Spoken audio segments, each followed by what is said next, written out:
Hello everyone. तो आज हम जैसे कि प्रीवियस लेक्चर में हमने 150 तक डिस्कशन कर लिया था, है ना। तो आज हम उसके आगे प्रोसीड करेंगे। तो आज का हमारा फर्स्ट क्वेश्चन है 153। 153 का क्या कहना है? The volume of gas decrease from 500 centimetre cube two 300 centimetre cube. CC का मतलब क्या है? Centimetre cube. ये बोल रहे हैं इनका जो वॉल्यूम है, वॉल्यूम ऑफ गैस डिक्रीज हो रहा है फ्रॉम 500 सेंटीमीटर क्यूब से लेकर 300 सेंटीमीटर क्यूब तक। क्लियर है? यानी कि स्टार्टिंग में 500 था, फिर कितना हो रहा है? 300। तो डेल्टा वी निकालोगे तो कितना आ जाएगा? 200 सेंटीमीटर क्यूब सी सी, है ना। अब कोई बोला सर माइनस में आएगा, माइनस में नहीं आएगा भाई। आपको सिर्फ डिफरेंस लेना। डेल्टा वी का मतलब क्या है? Change in volume. चेंज कितने का आ रहा है तो वो कितना लोगे? 200। ये सेंटीमीटर क्यूब है, सेंटीमीटर क्यूब से लीटर में जाओगे तो कितना हो जाएगा? 0.2 litre. That means centimetre cube से लीटर में जाते हैं तो 1000 से डिवाइड कर दोगे। सेकंड चीज आपको दे रखी है क्वेश्चन के अंदर, व्हेन अ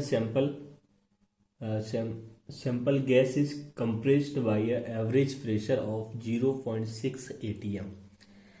डैट मीन्स आपको प्रेशर दे रखा है 0.6 atm।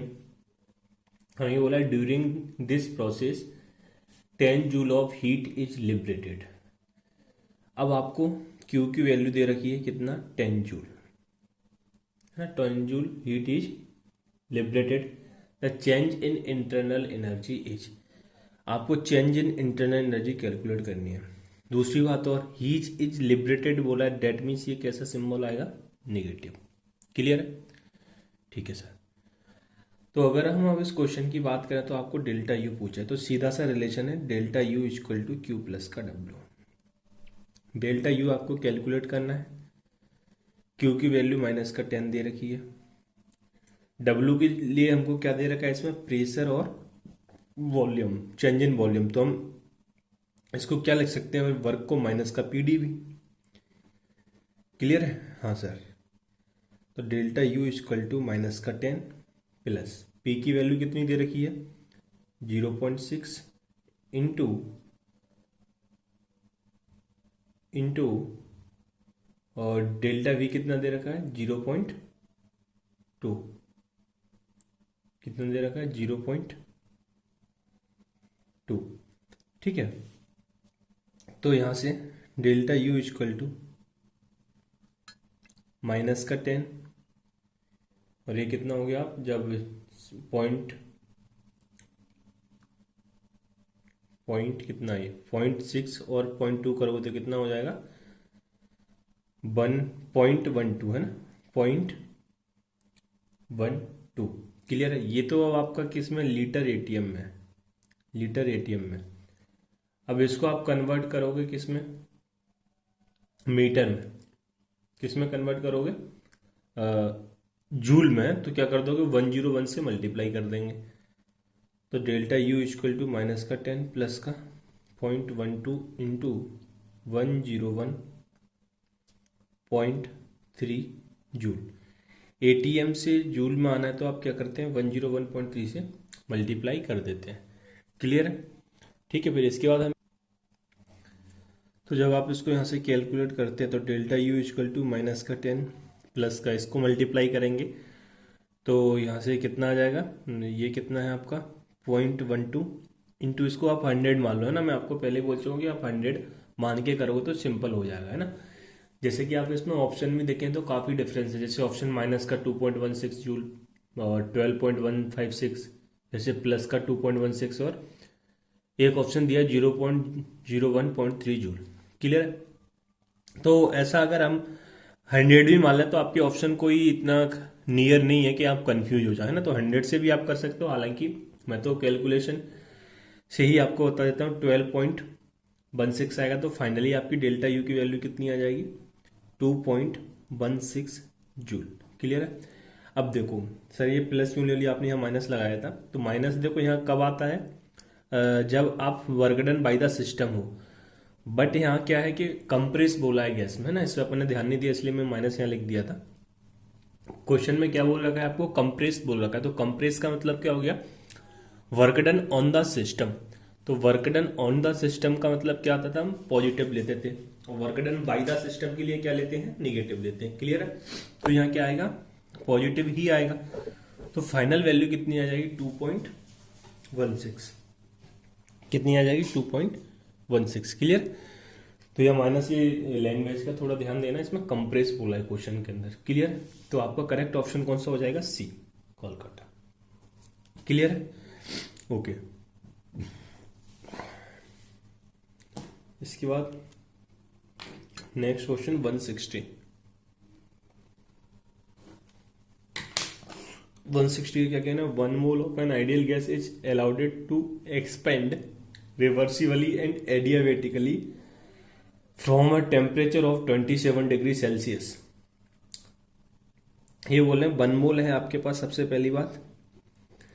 दूसरी बात इसमें बोलिए एडियाबेटिकली। तो एडियाबेटिकली का मतलब क्या हो गया, क्यू की वैल्यू 0। ठीक है? और टेम्परेचर दे रखा है इनने 27 degree Celsius, that means 300 kelvin. ठीक है? तो 1 mole of an ideal gas allowed expand reversibly, ये भी ध्यान देना, रिवर्सिबल वाला फॉर्मूला लगेगा। बोल रखा है पहले रिवर्सिबली, क्वेश्चन में बोला expand reversibly and adiabatically from a temperature of 27 degree Celsius है। ये यूसी लिख दिया है, गलती से टाइप हो गया आई थिंक, है ना। If the work done during the process is 3 kilo joule, that means इस प्रोसेस में जो वर्क डन हो रहा है वो कितना दे दिया, 3 kilo joule, that is W की वैल्यू दे दी। The final temperature will be equal to, आपको फाइनल टेम्परेचर पूछ रहा है, डेट मीन्स T2 की वैल्यू कैलकुलेट करने के लिए बोल रहा है।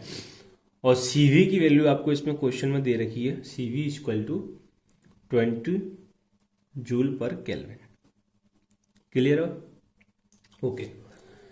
तो देखो आपको इसमें क्या पूछ रहा है, T2 पूछ रहा है। तो T2 तो आपको पता है किस में आएगा, जब आप इंटरनल एनर्जी, आइडियल गैस बोल रखा है, इंटरनल एनर्जी लगाओगे, D equal to CV delta T। Clear है? तो आपको डेल्टा T क्या होता है, T2 माइनस T1। तो आपको यहां से T2 पता चल जाएगा, बट उसके लिए आपको CV पता होना चाहिए। CV पता है एक्चुअली में, तो NCV डेल्टा T होता है, पर N की वैल्यू 1 है तो उसे समझ रहे हो ना। तो N की वैल्यू भी चलो पता है, पर आपको डेल्टा U की वैल्यू नहीं पता है। तो उसके लिए पहले आपको क्या करना पड़ेगा, यहाँ आपको ये वाला फॉर्मूला यूज करना पड़ेगा, delta U equal to Q plus का W। क्लियर है? देख रहे हो आप, काफी देर से अपन मतलब इन फॉर्मूले का काफी यूज है।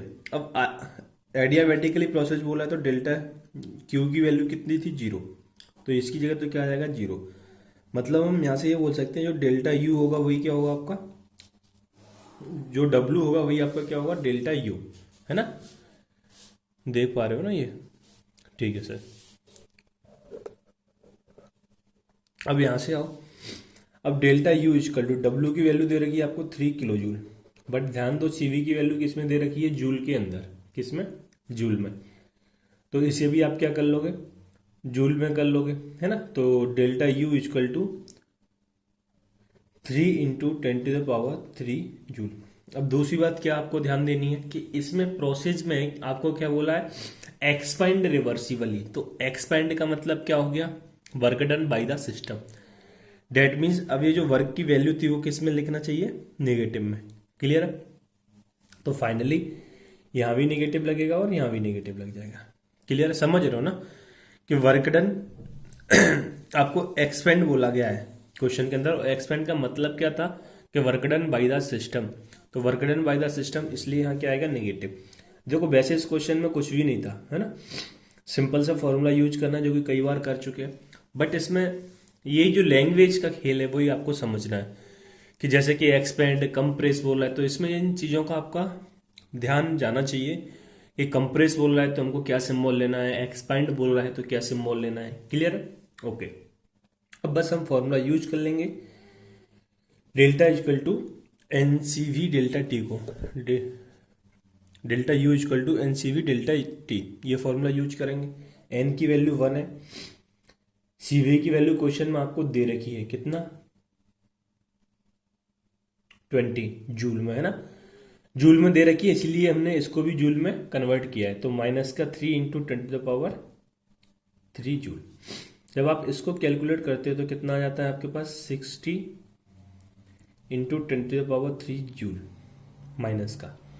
अगर इसको फाइनल किलो जूल में लिखोगे तो कितना हो जाएगा माइनस का 60 किलो जूल, क्योंकि 1000 से डिवाइड क्या कैलकुलेट कर दिया यार कुछ भी।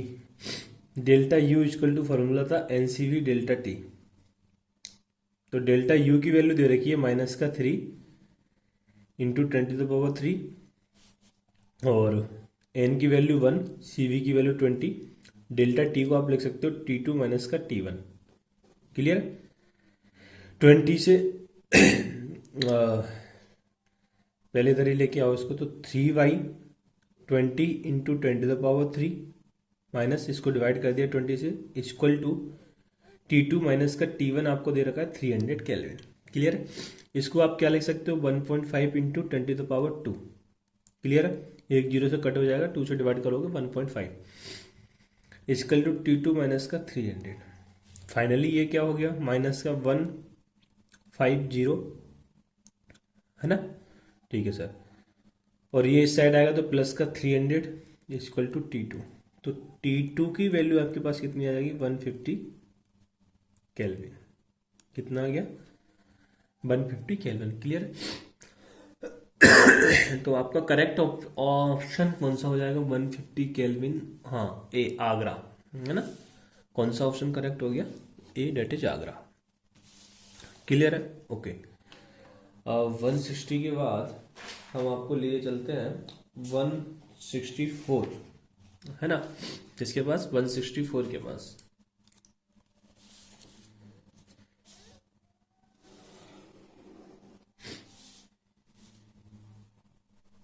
दिख रहा है ना मेरे 164। अब 164 का क्या कहना है देखते हैं इसको भी। ये बोले according to first law of thermodynamics, ठीक है, which of the following quantity represent change in a state function. ये बता रहे हैं भाई साहब, पूछ रहे हैं कि कौन सी क्वांटिटी है जो स्टेट फंक्शन को रिप्रेजेंट करती है। वैसे तो क्वेश्चन काफी सिंपल है, पर ऑप्शन एक भी सही नहीं है ना, इसलिए मैं इस क्वेश्चन को लिया। तो आपको पता है कि स्टेट फंक्शन कौन कौन शो करता है, तो आप इसे शो कर बता दोगे, नहीं तो आप बता दोगे। इसमें से स्टेट फंक्शन के लिए मैं आपको 2 ही क्वांटिटी पढ़ाया हूँ। नॉन स्टेट फंक्शन के लिए यानी पाथ फंक्शन के लिए आपको 2 क्वांटिटी पढ़ाया था, हीट और वर्क। क्लियर है? हाँ सर, तो अब आप पता कर सकते हो। देखो ऑप्शन ए में दिया है हीट, ऑप्शन ए दिया है आपको क्यू रिवर्सिबल, तो ये तो आपका होगा नहीं, अपने पाथ फंक्शन पढ़ रखा है। ठीक है, अब ऑप्शन बी की बात कर लो। ऑप्शन बी में दे रखा है क्यू रिवर्सिबल माइनस का डब्ल्यू रिवर्सिबल, तो ये तो कोई रिलेशन में अपने पढ़ना है, पढ़ा ही नहीं है, समझ रहे हो ना। तो ये भी आपका क्या होगा, मतलब स्टेट फंक्शन होगा नहीं होगा, ये भी मतलब ये भी गलत। अब हम सी पे आ जाओ। सी में बोला है क्यू रिवर्सिबल अपन डब्ल्यू रिवर्सिबल, तो क्यू रिवर्सिबल अपॉन क्या लिखा है, हाँ डब्ल्यू रिवर्सिबल। तो अगर हम इसकी बात करें तो हमने ऐसा कोई रिलेशन पढ़ा है क्या कि दो क्या बोलते हैं, दो पाथ फंक्शन का रेशियो स्टेट फंक्शन हो, तो ऐसा भी रेशियो हमने मतलब ऐसा भी रिलेशन कोई पढ़ा नहीं है। ठीक है, हाँ हाँ, हमने इंटेंसिव एक्सटेंसिव में जरूर पढ़ा है। थोड़ा आपको याद दिला दूं कि 2 इंटेंसिव प्रॉपर्टी का रेशियो एक्सटेंसिव होता है, ही पढ़ा था ना कि 2 एक्सटेंसिव का इंटेंसिव होता था, मोलर हीट कैपेसिटी और हीट कैपेसिटी। ठीक है, इधर अपन ने एक भी रेशियो नहीं पढ़ा, मतलब इसमें से एक भी नहीं है ना। अब आपको लास्ट डी ऑप्शन आपके उसमें सीट में दिया है, पर डी ऑप्शन आपके इसमें गलत लिखा है। इसमें लिखा है सिर्फ डब्ल्यू रिवर्सिबल, है ना। ये एक्चुअली में प्रीवियस ईयर का ही क्वेश्चन है जेडब्ल्यू का। तो यहाँ ऑप्शन करेक्ट कर लोगे डब्ल्यू रिवर्सिबल प्लस आप यहाँ क्या लिख लो क्यू रिवर्सिबल। ये एक स्टेट फंक्शन है, ये तो मैं आपको कराया हूं। अब ये क्यों कैसे सर, जैसे हमने बोला था डेल्टा यू इक्वल टू क्या होता है क्यू प्लस का डब्ल्यू, तो ये दोनों किसके इक्वल है, डेल्टा यू के इक्वल है। और डेल्टा यू क्या है आपका स्टेट फंक्शन, ये जेई का ही पुराना क्वेश्चन है। ठीक है, क्या है स्टेट फंक्शन। तो क्यू रिवर्सिबल, जब रिवर्सिबल की बात करेंगे तो यहाँ सबके यहाँ रिवर्सिबल लगा देंगे। तो इसलिए जो क्यू रिवर्सिबल है, क्यू प्लस डब्ल्यू, वो आपका क्या होगा, एक स्टेट फंक्शन होगा जैसे कि डेल्टा यू। तो आप इसमें करेक्शन क्या करेंगे, क्वेश्चन में ऑप्शन डी में डब्ल्यू रिवर्सिबल लिखा है, साथ में क्यू रिवर्सिबल भी लिख लेंगे, यानी ये क्लियर है। तो आपका करेक्ट ऑप्शन हो जाएगा दिल्ली, डेट इज डी। अब इसके बाद 165 के भी थोड़ा देख लेते हैं। इनका क्या कहना है, the internal energy change when a system goes from state A to B.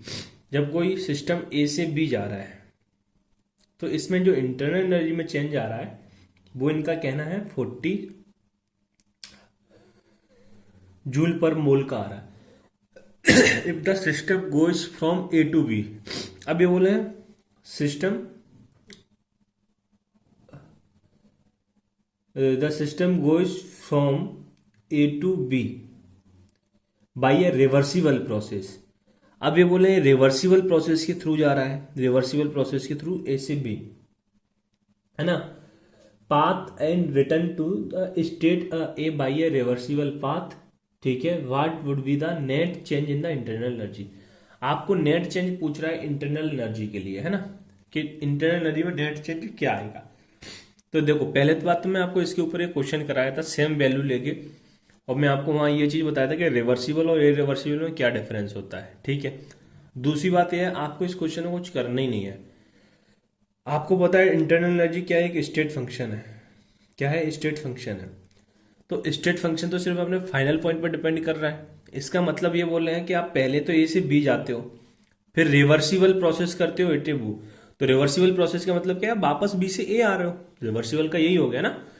इन्हें बोला, इनने लेकिन लैंग्वेज चेंज कर दिया। लैंग्वेज क्या बोला, ए से बी रिवर्सिबल है। ए से बी रिवर्सिबल का मतलब क्या है, बी से ए आ रहे हो, अगर सीधी भाषा में उसको बोले तो, ठीक है ना। तो आप ए से बी गए, वापस आप बी से ए आ गए, तो चेंज इन इंटरनल एनर्जी क्या हो गया, जीरो। क्योंकि जो आपका इनिशियल पॉइंट था वही आपका क्या है, फाइनल पॉइंट है। जबकि डेल्टा यू तो क्या है, एक स्टेट फंक्शन है। That mean change in internal energy कितना हो जाएगा, जीरो, है ना। तो डेट इज ऑप्शन नंबर कौन सा हो गया इसका, सी 165। 165 का आपका आंसर नंबर कितना हो गया, सी। क्लियर है, ओके। अब इसके बाद हम बात करेंगे 166 की, है ना। थोड़ा अच्छा और लेंदी क्वेश्चन, ठीक है।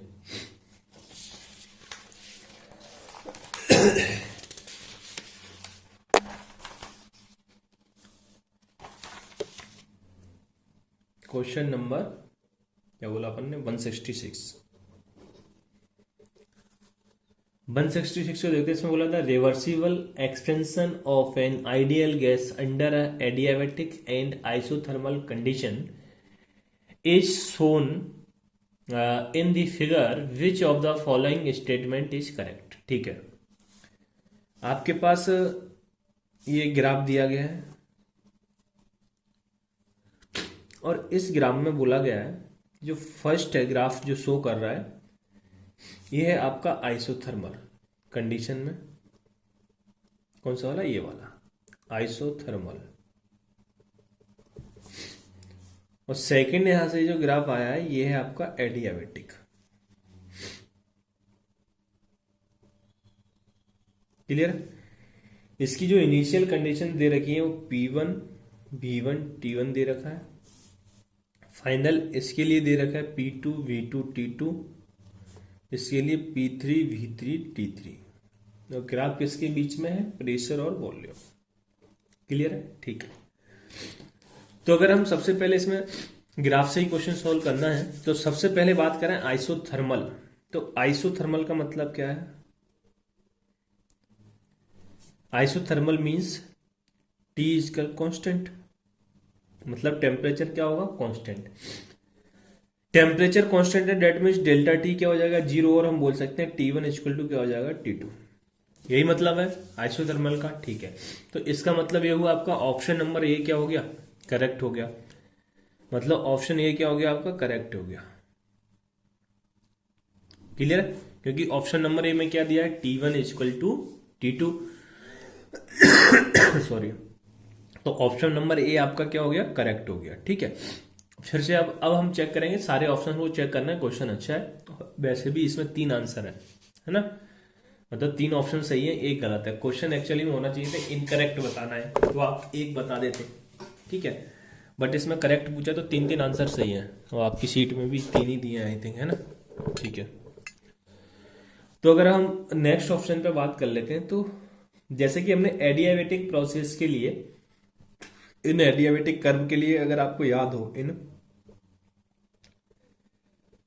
एडियाबेटिक कर्व के लिए मैंने आपको एक रिलेशन लिखाया था, टीवी की पावर गामा -1 इक्वल टू के, जहां पे मैंने बोला था के क्या है, कांस्टेंट है। जहां मैं आपको एडियाबेटिक कर्व कराया हूं, इसके ग्राफ भी बनवाया था, शायद ग्राफ नहीं बनाए थे हमने, रिलेशन लिखे थे इसमें, है ना। तो वहां मैं आपको ये रिलेशन लिखाया था, तो इसका मतलब ये हुआ कि हम यहां से टी वी की पावर गामा -1 इक्वल टू के लिख सकते हैं, और एक रिलेशन और लिखाया था पी वी की पावर गामा इक्वल टू के, ये भी आपका कांस्टेंट था। क्लियर है। तो मेरा बोलने का मतलब ये है, क्या मैं यहां से ये लिख सकता हूं T3 V3 की power gamma -1 equal to T1 V1 की पावर गामा -1। सर मतलब क्या हुआ, तो बेटा मतलब ये हुआ, जैसे अपन अभी बात कर रहे हैं एडियाबेटिक वाले ग्राफ के लिए। एडियाबेटिक ग्राफ कौन सा है अपना, ये वाला ग्राफ नीचे वाला, है ना, ये वाला ग्राफ। अगर एडियाबेटिक की बात कर रहा हूं तो यहाँ पे आपका प्रेशर है P1, volume V1, temperature T1, और एडियाबेटिक के लिए pressure P3, volume V3, temperature T3। तो इसलिए मैंने जब PV की power gamma -1 equal to constant है, तो मैं T3 V3 की power gamma -1 equal to T1 V1 की पावर गामा -1 लिख सकता हूँ। हाँ, अब कोई ये जरूर सोच सकता है, सर आपने पहले इसको क्यों नहीं लिखा, भाई इसको इधर लिख लो या इसको इधर लिख लो, बात तो एक ही है ना। ठीक है, एक्चुअली में आप देख पा रहे हो हमको रिलेशन बताना T3 और T1 के अंदर। तो क्या मैं यहां से इसको ऐसे लिख सकता हूं, T3/T1, इसको नीचे लेके आ गया, इक्वल टू V1/V3 की पावर गामा -1, ऐसा हम लिख सकते हैं इसको। हाँ सर, जब ऐसा लिख लिया, अब आप देखो इसमें वॉल्यूम कौन सा ज्यादा है, क्योंकि T1 और T3 की वैल्यू डिपेंड किस पे करेगी, वॉल्यूम के लिए। तो एक्चुअली में मेरे को रिलेशन T3 में निकालना है, तो T3 equal to T1 V1/V3 की पावर गामा -1। अब आप एक चीज देखो, अगर ये वाली वैल्यू 1 से बड़ी आती है, इसका मतलब क्या हुआ, T3 बड़ा हो गया, है ना। जैसे कि मैं बोला कि इधर 5 रुपए है, इधर मैं 3 लिखा, तो ये दोनों 6 मानो, 6 नंबर है, रुपए छोड़ो, 6 नंबर है, इधर 3 नंबर लिख दिया। अब मेरे को बोला कि ये T3 को रिप्रेजेंट कर रहा है, ये T1 को रिप्रेजेंट कर रहा है, तो मैं बोला यहाँ 2 से मल्टीप्लाई कर दो। तो इसका मतलब क्या हुआ, 2 से मल्टीप्लाई करने पर ये इसके इक्वल हो रहा है, मतलब ये T1 तो क्या है, छोटा है भाई। अगर इसकी वैल्यू 1 से बड़ी आती है, डेट मीन्स T1 क्या होगा, छोटा होगा T3 से। अगर वैल्यू इसकी 1 से कम आती है, मान लो 1/2 आती है ना, अब आपको इसको तो इसके इक्वल करना, तो ये इधर टोटल वैल्यू 6 होना चाहिए, तो आपको इधर 12 करना पड़ेगा, मतलब T1 क्या हो जाएगा, बड़ा। तो आपको ये चीज समझ में आ गई हुई, अगर ये वैल्यू बड़ी है तो ये उससे बड़ा हो जाएगा। अभी देखते हैं T3। तो यहाँ पे देखो वॉल्यूम किसके बीच ज्यादा है, अब वॉल्यूम आपका ग्राफ है प्रेशर वर्सेस वॉल्यूम के बीच में।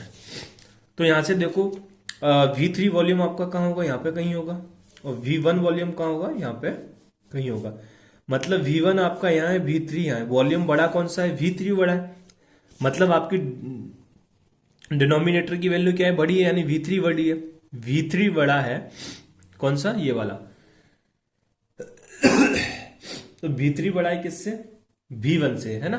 तो अब इसका मतलब क्या हुआ कि इसकी ओवरऑल वैल्यू क्या आने वाली है, कम आने वाली है, समझ रहे हो ना। ओवरऑल वैल्यू इसकी क्या आएगी, 1 से कम आएगी, क्योंकि नीचे वाली वैल्यू बड़ी है।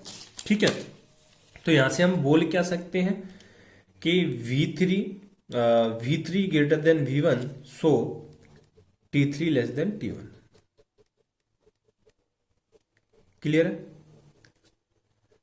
T3 लेस देन T1, क्योंकि ये वैल्यू बड़ी है तो ओवरऑल वैल्यू छोटी आएगी। तो इसको इसके इक्वल करने के लिए यहाँ जैसे मैं आपको एग्जांपल दिया, वैसे तो आपको ये सारी चीजें आती होंगी, जैसे मैं आपको यहाँ ये एग्जांपल दिया है ना, तो जब ये छोटी आ गई तो मतलब ये इससे बड़ा है। ठीक है, तो आपका रिलेशन क्या हो जाएगा, T3 ग्रेटर देन T1। ठीक है, तो यहां से भी अब हम क्या बोल सकते हैं, हाँ, कि आपका ऑप्शन नंबर बी क्या हो गया, इनकरेक्ट। ठीक है, ओके। अब हम बात करेंगे ऑप्शन नंबर सी के बारे में। ऑप्शन नंबर सी में बोला है W isothermal greater than W adiabatic. W यानी वर्क के बारे में आपसे ये बात कर रहा है, ठीक है। तो area under the curve, area under the curve, अगर हम एरिया अंडर द कर्व की बात करें तो आप ये यहां से पता कर सकते हो, कहां से, यहां से, कि कौन सा एरिया ज्यादा होगा। अगर देखो मैं आइसोथर्मल वाले एरिया की बात करूं तो आइसोथर्मल के लिए हम कौन सा एरिया लेंगे, ये वाला। आइसोथर्मल कौन सा, ये वाला ऊपर वाले। और एडियाबेटिक के लिए आपका कौन सा एरिया हो जाएगा, ये वाला। मतलब ये हुआ ये वाला जो एरिया है वो ज्यादा हो रहा है किसके लिए, आइसोथर्मल के लिए। समझ रहे हो ना, किसके लिए, आइसोथर्मल के लिए। क्लियर। तो अब यहां से हम क्या बोल सकते हैं कि आपका जो वर्क डन ज्यादा है वो किसका है, आइसोथर्मल वाले का ज्यादा है। किसका ज्यादा है, आइसो थर्मल वाले का वर्क डन ज्यादा है। क्लियर, ठीक है। तो इसका मतलब आपका कौन सा करेक्ट ऑप्शन हो गया, मतलब ये भी आपका क्या हो गया, करेक्ट ऑप्शन हो गया, ठीक है। क्योंकि देखो आइसोथर्मल का ग्राफ ऊपर वाला है, अगर ऊपर वाले से आप देखोगे एरिया अंडर द मतलब वर्क डन, है ना, कैलकुलेट करने की जरूरत नहीं है। फिर कैलकुलेट तो आप ऐसे ही करोगे, P2 minus B2 minus P1 P की वैल्यू डाल के। तो उसमें तो आपको वैल्यू भी गिवन नहीं है तो आप पता नहीं कर सकते, आपको इसी मेथड से जाना पड़ेगा, कर्व वाले मेथड से। तो देखो आइसोथर्मल के लिए यहाँ तक ये कर्व है, एडियाबेटिक के लिए ये वाला एरिया है, मतलब आइसोथर्मल में ये वाला एरिया ज्यादा है, मतलब वर्क भी कौन सा ज्यादा हो जाएगा, आइसोथर्मल का, है ना। तो मतलब ये हुआ आपका ऑप्शन सी भी क्या हो गया, करेक्ट हो गया। क्लियर है, ओके। अब हम आ जाते हैं ऑप्शन नंबर डी पर। डी में क्या कहना है इनका, delta U isothermal, delta U isothermal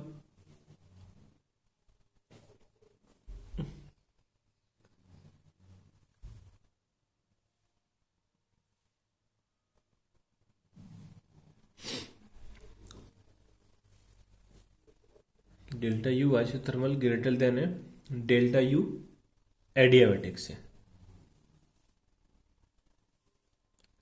delta U adiabatic से। तो अब इस क्वेश्चन में हम देखें तो डेल्टा यू का अपन कैसे कैलकुलेट करते हैं, एनसीवी डेल्टा टी। क्लियर है। अब एक चीज देखने वाली है, अब क्या देखने वाली है एक चीज सर, कि आपको आइसोथर्मल बोला है एक केस में, आइसोथर्मल में तो डेल्टा टी क्या हो जाता है, जीरो, क्योंकि टी क्या है, constant. In case of isothermal, मतलब ये हुआ आइसोथर्मल के केस में डेल्टा यू क्या हो जाएगा, जीरो। तो डेल्टा टी क्या हो जाएगा, जीरो। डेल्टा टी क्या हो जाएगा, जीरो। तो आप इसमें डेल्टा टी की वैल्यू जीरो पुट करोगे तो डेल्टा यू भी क्या हो जाएगा आपका, जीरो। क्लियर। जीरो यहां पुट करोगे डेल्टा टी की जगह तो क्या हो जाएगा, जीरो। अब हम आ जाते हैं एडियाबेटिक में। किसमें, एडियाबेटिक, डेल्टा यू एडियाबेटिक, ये हमने किसका निकाला, आइसोथर्मल। क्लियर। तो एडियाबेटिक के लिए हमारे पास फॉर्मूला है Q प्लस का W। एडियाबेटिक बोला है तो Q की वैल्यू तो क्या हो जाएगी, जीरो। Q जीरो हो गया तो W इक्वल टू क्या हो जाएगा, एडियाबेटिक। क्या हो जाएगा, एडियाबेटिक। अब एडियाबेटिक यहाँ एक्सपेंशन बोला है ना, क्या बोला है, एक्सपेंशन। जब एक्सपेंशन बोला है तो W क्या हो जाएगा, एक्सपेंशन बोला है तो W क्या होगा, नेगेटिव। समझ रहे हो ना, क्वेश्चन में देखो क्या बोला है, एक्सपेंशन। तो एक्सपेंशन में क्या होगा, वर्क नेगेटिव लेते हैं क्योंकि work done by the system होता है। जब वर्क नेगेटिव लेंगे तो डेल्टा यू की वैल्यू अब किस में आ जाएगी, नेगेटिव में। जब नेगेटिव में आएगी तो यहां से हम क्या बोल सकते हैं कि डेल्टा जीरो और नेगेटिव में बड़ा कौन है, जीरो। तो इंटरनल आइसोथर्मल की जो इंटरनल एनर्जी है वो ज्यादा होगी इससे एडियाबेटिक से, इससे एडियाबेटिक से, है ना।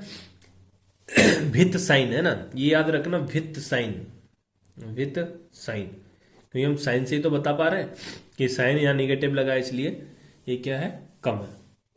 क्लियर। वैसे तो आपके पास वैल्यू नहीं है जो आप न्यूमेरिकल वैल्यू से बता पाओ, ठीक है, ओके।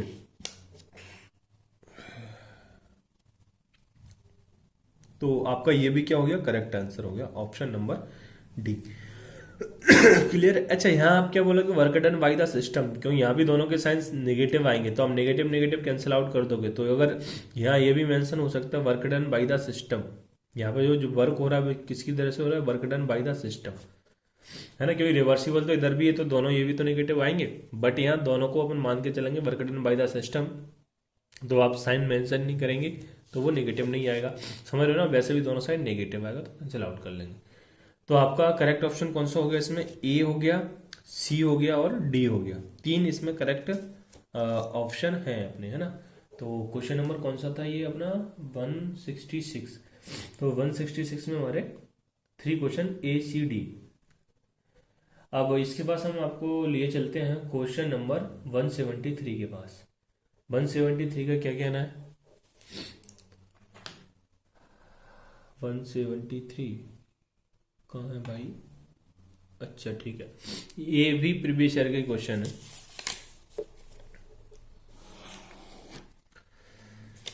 देखो 173 का कहना है which of the following are not a state function. अब आपको यहां बताना कि स्टेट फंक्शन कौन सा नहीं है, और अभी इस टाइप का एक क्वेश्चन किया था उसमें हमको बताना था कौन सा स्टेट फंक्शन है। तो इसमें हम देखेंगे Q plus W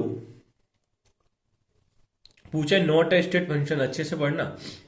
delta U equal to क्या होता है, Q प्लस डब्ल्यू, ये क्या है आपका स्टेट फंक्शन, SF लिख रहा हूं मतलब स्टेट फंक्शन, क्लियर है। और Q प्लस डब्ल्यू इसके इक्वल है, मतलब Q प्लस डब्ल्यू क्या हो गया आपका स्टेट फंक्शन, क्या हो गया स्टेट फंक्शन, क्लियर है। ये तो अभी हम बात कर चुके हैं एक क्वेश्चन में, मतलब ये तो आपका स्टेट फंक्शन है, ये इसमें पूछा कौन सा स्टेट फंक्शन नहीं है। नेक्स्ट अगर हम देखें Q, तो Q आपका क्या है, पाथ फंक्शन है, डायरेक्ट Q लिखा है तो ये क्या है, पाथ फंक्शन है। ऑप्शन नंबर 3 की बात कर लो, ऑप्शन नंबर 3 में क्या देख रहे थे, W, तो W भी क्या है आपका पाथ फंक्शन है, पाथ फंक्शन वर्क। और लास्ट वन है आपका 173, H माइनस का T delta S, H minus का TS, है ना। तो इसको हम किसके इक्वल लिखते थे, G के, G that mean delta G जब चेंज में करेंगे तो डेल्टा H माइनस का T डेल्टा S आ गया यार। तो हम यहाँ बोल चुके हैं ये गिब्स फ्री एनर्जी क्या है, एक स्टेट फंक्शन है, तो मतलब ये भी क्या हो जाएगा, ये आपका स्टेट फंक्शन हो जाएगा। मतलब ऑप्शन ए और ऑप्शन डी तो स्टेट फंक्शन है, स्टेट फंक्शन कौन से नहीं है, सेकंड वाला और थर्ड वाला। तो सेकंड और थर्ड आपके किस ऑप्शन में दिया है, second and third, option number B Bombay. तो बी आपका क्या हो जाएगा, करेक्ट आंसर हो जाएगा, बी क्या हो जाएगा, करेक्ट आंसर हो जाएगा, क्लियर है, ओके। 173, इसके बाद हम बात कर लेते हैं 177 की, थोड़ा अलग हटके भी है ये क्वेश्चन। 177 कहाँ गया भाई, चलो मिल गया, 177। तो 177 का कहना क्या है, for an ideal gas Joule Thompson coefficient is equal to, आपको पूछा है Joule Thompson coefficient is equal to, है ना। तो सबसे पहली बात तो आपको ये पता होना चाहिए जूल थॉम्पसन क्या होता है ना।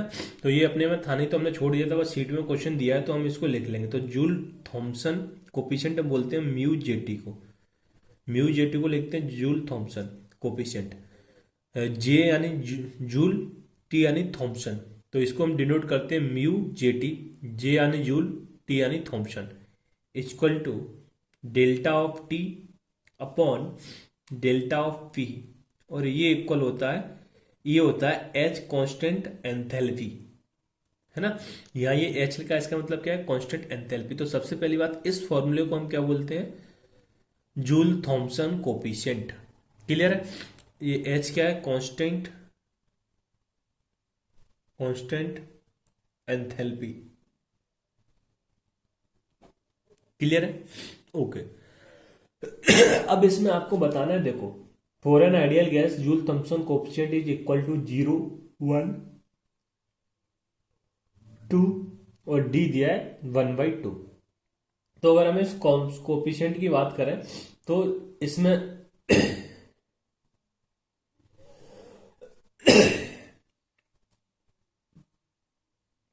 अब देखो इसमें जो जूल थॉम्सन कोफिशिएंट होता है वो आपका क्या होता है, जीरो होता है। कब? आइडियल गैस के लिए। अब ऐसा हम क्यों बोल रहे हैं कि आइडियल गैस के लिए जीरो होता है? बिकॉज जो जूल थॉम्सन कोफिशिएंट है, मतलब जो आइडियल गैस के लिए जब हम बात करें तो ये डिपेंड करता है अपनी किस पर, एंथैल्पी पर। किस पर? एंथैल्पी पर। तो एंथैल्पी तो इसमें कितना दे रखा है, जीरो दे रखा है। कांस्टेंट एंथैल्पी का मतलब क्या है? क्या एंथैल्पी आपकी क्या है, कांस्टेंट है, डेट मीन्स जीरो है, कोई चेंज नहीं आ रहा है, यानी ना तो इंक्रीज हो रही है ना डिक्रीज हो रही है, डेट मीन्स तो आपका जो कोफिशिएंट भी क्या हो जाएगा, जीरो हो जाएगा, है ना। ठीक है।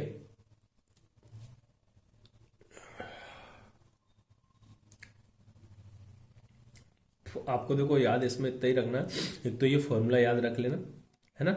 ये अपने में था नहीं किया नहीं, बस सीट में दिया तो अपन इसको कर लेंगे। अब क्वेश्चन नंबर 177 में इसमें बोला for an ideal gas Joule Thomson coefficient is equal to, तो ये किसके हो जाएगा, जीरो के होगा। क्योंकि जो जूल थॉम्सन कोफिशिएंट है वो आपका डिपेंड करता है फॉर आइडियल गैस के लिए किस पे, डिपेंड अपॉन एंथैल्पी। तो एंथैल्पी इसमें कांस्टेंट बोल दिया है in case of ideal gas, है ना। तो ये क्या हो जाएगा, जीरो, है ना। वैसे मैं इस क्वेश्चन को छुड़ा देता, है ना, बस सीट में दिया, मैं सोचा ये फॉर्मूला एक बार बता दूंगा सबको, है ना। तो आप इस फॉर्मूले को याद रखोगे, है ना। ठीक है। अब इसके बाद एक लास्ट क्वेश्चन हम देख ले रहे हैं 178, है ना। फिर उसके बाद हम सब्जेक्टिव क्वेश्चन करेंगे।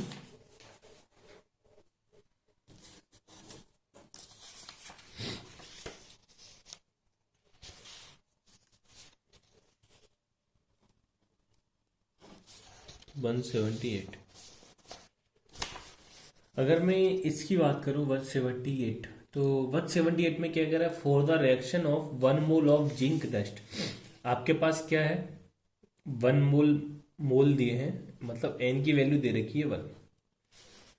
1 mole of zinc dust with 1 mole of sulphuric acid in a bomb calorimeter, delta U and W correspond. मतलब ये एक रिएक्शन करा रहे हैं, प्रोसेस करा रहे हैं जिंक डस्ट और सल्फ्यूरिक एसिड के साथ, किसमें, बॉम्ब कैलोरीमीटर में। तो आपको बताना है डेल्टा यू और डब्ल्यू क्या होंगे, है ना।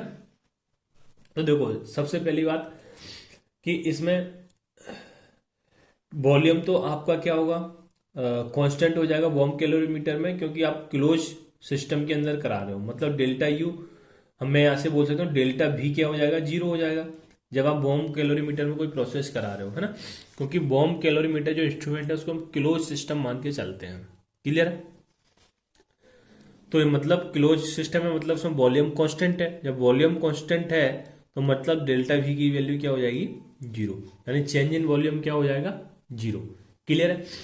दूसरी बात हम जानते हैं वर्ग क्या हो जाता है, माइनस का पी डी वी। वर्ग क्या होता है, माइनस का पी डी वी। तो आप डी वी की जगह जीरो पुट करोगे तो वर्ग कितना आ जाएगा, जीरो। वर्ग कितना हो जाएगा, जीरो। क्लियर है। ठीक है। अब दूसरा, बॉम्ब कैलोरीमीटर में हम कराते क्या है, कंबशन कराते हैं। क्या कराते हैं, कंबशन। तो हीट ऑफ कंबशन की अगर हम बात करें तो वो क्या होगी, नेगेटिव, क्योंकि कंबशन में हीट क्या होती है, रिलीज होती है। समझ रहे हो ना। यानी कि हम यहां से बोल सकते हैं ये कैसी प्रोसेस है, एक एक्जोथर्मिक प्रोसेस है। कंबशन कैसी है, एक्जोथर्मिक प्रोसेस है। मतलब ये हुआ इसमें डेल्टा एस क्या आता है, नेगेटिव आता है। क्लियर है ना। ठीक है। तो अब यहां से मैं थोड़ा रिएक्शन से आपको समझाऊं, जैसे कंबशन में उसमें बॉम्ब कैलोरीमीटर के अंदर जो रिएक्शन हो रही है वो क्या हो रही है, zinc dust plus sulphuric acid के साथ रिएक्ट करती है और फॉर्म करती है ZnSO4। क्लियर है। सॉलिड प्लस H प्लस बाहर निकल जाता है। अब यहां से अगर हम फॉर्मूला लगाएं, delta H equal to delta U plus का डेल्टा NgRT। क्लियर। तो ये तो आपका जीरो हो जाएगा क्योंकि ये लिक्विड फॉर्म में ही होगा। तो यहां से अगर हम बात करें तो डेल्टा H किसके इक्वल हो गया, डेल्टा यू के। क्लियर। पीडीवी भी लगाते हैं, जो डब्ल्यू आप पहले देख चुके हैं, जीरो हो गया था, है ना। तो कैसे भी इसको कर लेते। तो यहां से हम ये बोल सकते हैं जो डेल्टा यू है वो किसके इक्वल है, डेल्टा एच के। तो हमको ये तो पता है कि जो डेल्टा यू है अब वो किसके हो गया, क्या बोलते हैं यार, हाँ, delta U equal to delta H, और delta H as constant volume क्या होता है आपका, इंटरनल एनर्जी होता है ना। तो यहां से भी आप ये चीज बोल सकते हो। तो मेरा बोलने का मतलब है, मैं डेल्टा यू इक्वल टू ये क्या एंथैल्पी, इसको मैं क्यू लिख सकता हूँ, क्या लिख सकता हूँ, क्यू, क्योंकि ये आपका क्या निगेटिव, या ये भी छोड़ो यार, सीधा सा आपको यहाँ से क्या पता चल रहा है कि निगेटिव डेल्टा एच की वैल्यू हम बात कर ही चुके हैं कंबशन में, यानी कि डेल्टा यू कैसा आएगा आपका निगेटिव। ये चीज समझो बस। डेल्टा एच हमने देखा नेगेटिव है कंबशन में, क्योंकि हीट रिलीज होती है, तो डेल्टा यू क्या आएगा निगेटिव। तो यहाँ से आप रिलेशन देखना है आपको, रिलेशन कौन सा करेक्ट है, देखिए फर्स्ट रिलेशन ही आपका करेक्ट है। फर्स्ट में बोला है delta you less than zero और डब्ल्यू इक्वल टू जीरो, तो डब्ल्यू आपका जीरो आया और delta U less than zero आया, मतलब आपको दिस साइन वैल्यू बतानी है, तो कैसा है निगेटिव। क्लियर है, तो ये रिलेशन सही है। दूसरे में आपका डब्ल्यू को भी निगेटिव बता दिया है कि delta U less than zero और डब्ल्यू भी लेस देन जीरो, तो ये तो इनकरेक्ट हो जाएगा क्योंकि डब्ल्यू तो आपका क्या आ रहा है, जीरो आ रहा है। ठीक है, और थर्ड रिलेशन में आपको क्या बोला है, delta U greater than zero W equal to zero, तो ये भी गलत है क्योंकि ये ग्रेटर देन बता दिया डेल्टा यू। और लास्ट वन आपका क्या बोलता है, delta you less than zero W greater than zero, तो ये भी गलत हो जाएगा, डब्ल्यू तो क्या होगा, जीरो होगा। क्लियर है। अब हम बात करेंगे सब्जेक्टिव क्वेश्चंस की। ओके, अच्छा, सब्जेक्टिव से पहले हम एक क्वेश्चन लास्ट और देख लेते हैं 179, ये भी आपके मेडिकल में पूछा गया है। तो इसका क्या कहना था, work done by a gas liberated when 50 gram of iron, molar mass दे रखा है 55.85, react with hydrochloric acid in a open beaker at 25 degree Celsius. तो सबसे पहले बात, आपको इसमें टेम्परेचर दे रखा है 25 डिग्री सेल्सियस, केल्विन में कन्वर्ट करोगे तो 298 केल्विन, 273, तो ये क्या हो जाएगा 298 केल्विन। ठीक है, 179 क्वेश्चन कर रहे हैं, आपको वर्क इसमें कैलकुलेट करना है, और ये वर्क कब कैलकुलेट करना है, जब 50 ग्राम आपके पास क्या हो,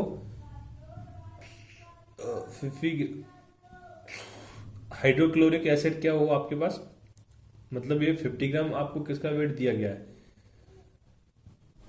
HCl का, हाइड्रोक्लोरिक एसिड, तो वर्क इज इक्वल टू होता है माइनस का पीडीवी। क्लियर है, तो बस पहले तो आप मोल्स निकाल लेंगे हम, कितने मोल्स के लिए बात कर रहा है। क्लियर है, तो N is equal to given mass that is 50, molar mass of HCl 58.5, 55.85 question में दे रखा है 55.85, तो ये आगे आपके पास मोल्स। अभी देख रहे हैं इसकी जरूरत क्यों पड़ रही है ना। ठीक है, तो यहां से आप एक रिएक्शन लिख लेंगे पहले, Zn is equal to 2HCl, ये जो क्वेश्चन में बोला है ना, 50 gram of iron react with hydrochloric acid, जो आयरन है वो आपका रिएक्ट कर रहा है किसके साथ, हाइड्रोक्लोरिक एसिड के साथ, है ना। अरे यार, ये HCl का नहीं दिया है, मैं क्या बोल दिया यार, जिंक का दिया है? किसका दिया है, जिंक का। ठीक है, क्योंकि जिंक के साथ रिएक्ट कर रहा है, किसके साथ, HCl के साथ, जिंक रिएक्ट विद HCl, तो यहाँ से आपके पास प्रोडक्ट क्या बनेगा, ZnCl2 प्लस का H2 गैस रिलीज होगी। इलेक्ट्रोकेमिकल सीरीज में पढ़ा था, तो आपको रिएक्शन खुद लिखना भी आती होगी कि जो क्या लेके वारत का ना मजे से आला, है ना, ये सीरीज आपको पढ़ाया था, जो हाइड्रोजन से ऊपर है प्लेस, वो हाइड्रोजन गैस रिलीज करते हैं, है ना। ओके, याद है तो ठीक है, नहीं तो रिएक्शन हमने लिख दी है, याद होना चाहिए। अब वर्क को हम क्या लिख सकते हैं, माइनस का पीडीवी लिख सकते हैं एक तो, और दूसरा हम क्या लिख सकते हैं, माइनस का डेल्टा एन आर टी, है ना, माइनस का delta N R T.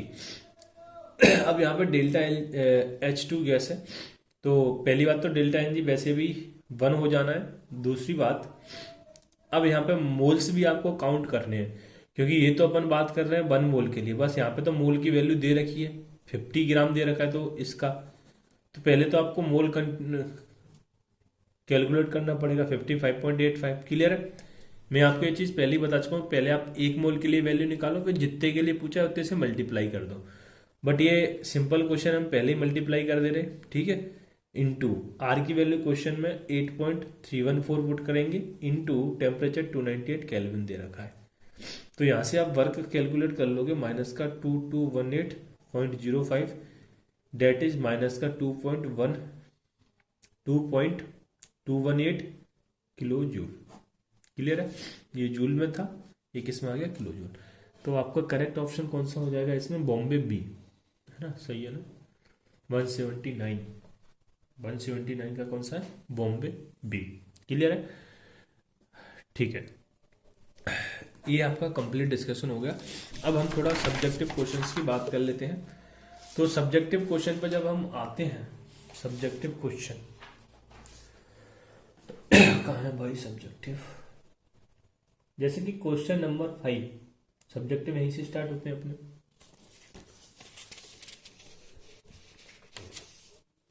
Question number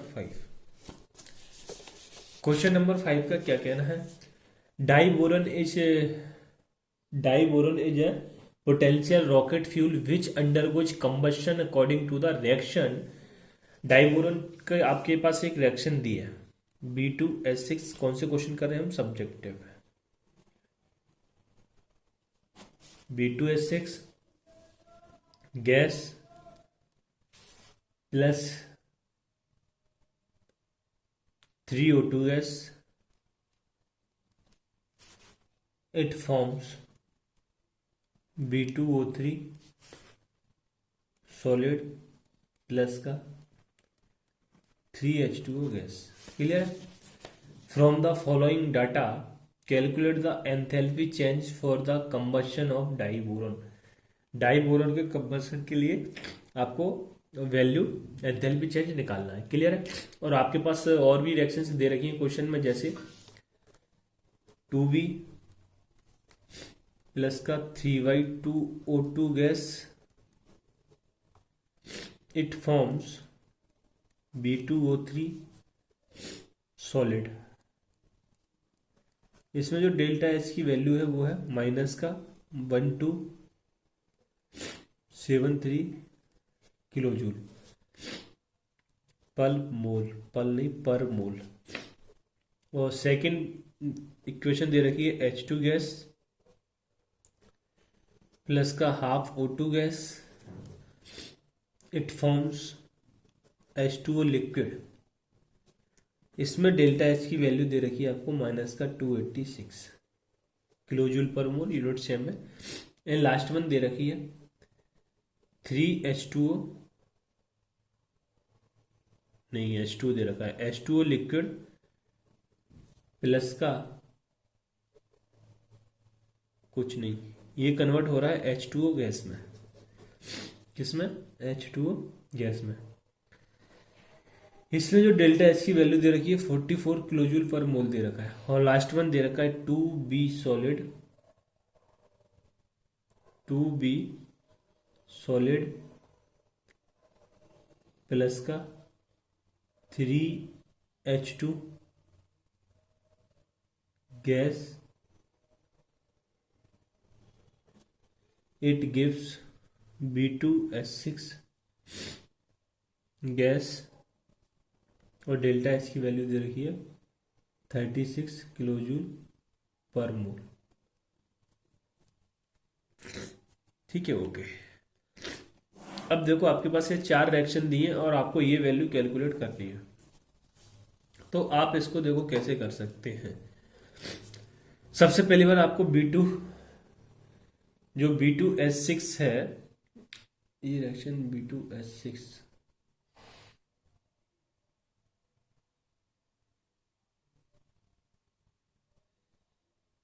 4 reaction, ठीक है। B2S6 आपको किधर चाहिए, इस साइड चाहिए, किस साइड चाहिए, जल्दी बोलो, इधर चाहिए रिएक्टेंट साइड में, मतलब ये वाली रिएक्शन आपको देखो, अब ये वाली रिएक्शन फाइंड करनी है इन 4 रिएक्शन से। अब आपको ऐसे ऐड और सबट्रैक्ट करना है कि आपको ये वाली रिएक्शन आ जाए। तो पहली बात तो B2S6 आपको किधर चाहिए, प्रोडक्ट साइड में चाहिए, तो मैं इसको रिवर्स करके लिख दे रहा हूं, है ना। तो B2S6 gas gives 2B plus का 3H2 गैस। जब इसको रिएक्शन को रिवर्स किया तो डेल्टा एच भी आपका क्या हो जाएगा, चेंज हो जाएगा, माइनस का 36 किलो जूल पर मोल। है ना, माइनस का सिंबल आ जाएगा। ठीक है, अब मैं इस रिएक्शन को हटा दूं क्योंकि अपन को जो काम काम की उसी चीज को रख ले रहे हैं। ठीक है, इसको हमने ऐसे लिख दिया। दूसरी चीज क्या, आपको 3O2 चाहिए। तो सबसे पहली बात 3O2 के लिए आपको क्या करना पड़ेगा कि आपके पास यहाँ क्या है 3/2O2 और ये 1/2O2। तो पहले आप क्या करो, आपको इधर B2H6 मिल गया, अब 3O2 चाहिए। तो मैं क्या करूंगा, इस वाली रिएक्शन में 3 से मल्टीप्लाई कर दूंगा इसमें, तो इधर 3H2O लिक्विड बन गए, है ना, क्योंकि हमको 3H2O लिक्विड भी चाहिए एक्चुअली, मैं इसलिए 3 से मल्टीप्लाई किया, और इसमें भी 3 से मल्टीप्लाई कर दोगे। पूरी रिएक्शन की बात कर रहा हूं, ठीक है, समझ रहे हो ना, इन दो रिएक्शन में भी आप क्या करोगे 3 से मल्टीप्लाई कर दोगे। अब आप क्या करो, इस पूरी रिएक्शंस को अब क्या कर दो, ऐड कर दो। किसको, इन सबको। तो यहां से देखो ये 3H2O लिक्विड है, ये 3H2O लिक्विड है, आपस में कैंसिल आउट हो जाएगा। क्लियर है, ओके। और यहाँ 3/2O2 3/2O2 और कहीं कैंसिल आउट हो रहा है नहीं, तो ये क्या हो जाएगा आपके पास 3O2। क्लियर है, तो यहाँ आपके पास क्या हो जाएगा ये, अब मैं यहाँ लिख रहा हूं B2H6 प्लस का 3O2, ये 3/2O2 और ये भी 3 से मल्टीप्लाई करो तो 3/2O2, तो ये क्या हो जाएगा 3O2। और इधर क्या है 2B सॉलिड, कौन सा ये, तो इससे ये कट जाएगा। क्लियर है, और यहाँ क्या है 3H2, तो इससे 3H2 कट जाएगा। तो अब इस साइड भी आपके पास क्या बचेगा B2O3 सॉलिड और प्लस का 3H2O गैस, क्योंकि ये 3 से इधर भी मल्टीप्लाई होगा पूरे में। तो आपके पास फाइनल ये इक्वेशन आ गई है ना। ठीक है, जो आपको चाहिए थी। तो मतलब मैंने किया कि मैं डायरेक्ट वैल्यू पे आता हूं, है ना।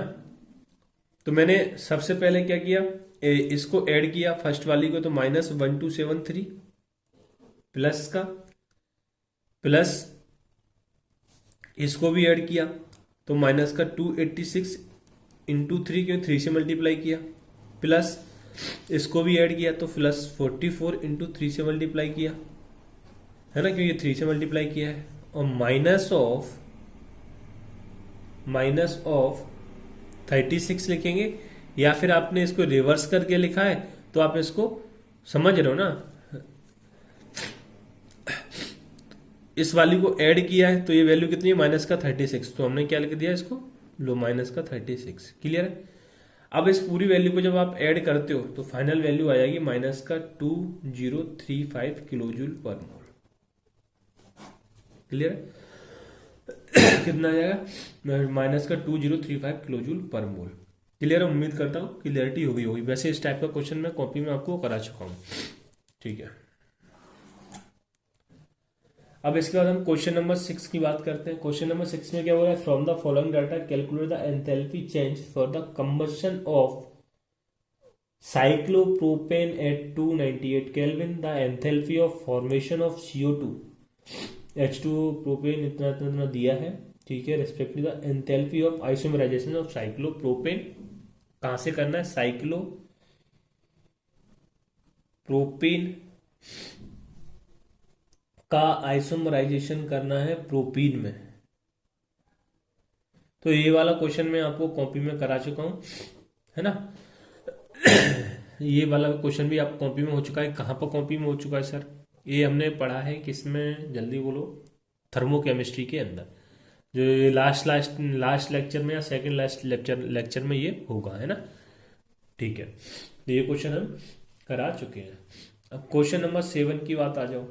क्वेश्चन नंबर 7 में बोला था standard molar enthalpy of formation of cyclohexane and benzene इतना इतना दिया है, the standard enthalpy of hydrogenation of cyclohexane. तो ये वाला भी हम क्वेश्चन कॉपी में करा चुके हैं, है ना। तो आपको क्या करना है, कॉपी में देख के इस क्वेश्चन को कर सकते हो। वैसे हम इसमें इस टाइप का क्वेश्चन कॉपी में करा है, इस टाइप का यही क्वेश्चन कॉपी में कराया है। ठीक है, ओके, यानी ये भी आप कॉपी में आपको मिल जाएगा। अब क्वेश्चन नंबर 8, ये सब थर्मोकेमिस्ट्री में हम कर चुके हैं, है ना। क्वेश्चन नंबर 8 बोला था polymerisation of ethylene linear polythene is represent by the reaction. अच्छा, ये भी क्वेश्चन भी हमने कहाँ कर चुका है, कॉपी में कर चुका है, थर्मोकेमिस्ट्री के अंदर, जो पॉलीमराइजेशन ऑफ पॉलीथिन में इसको बोला था, है ना। ठीक है, तो क्वेश्चन नंबर 8 हो गया। अब हम आएंगे क्वेश्चन नंबर 9।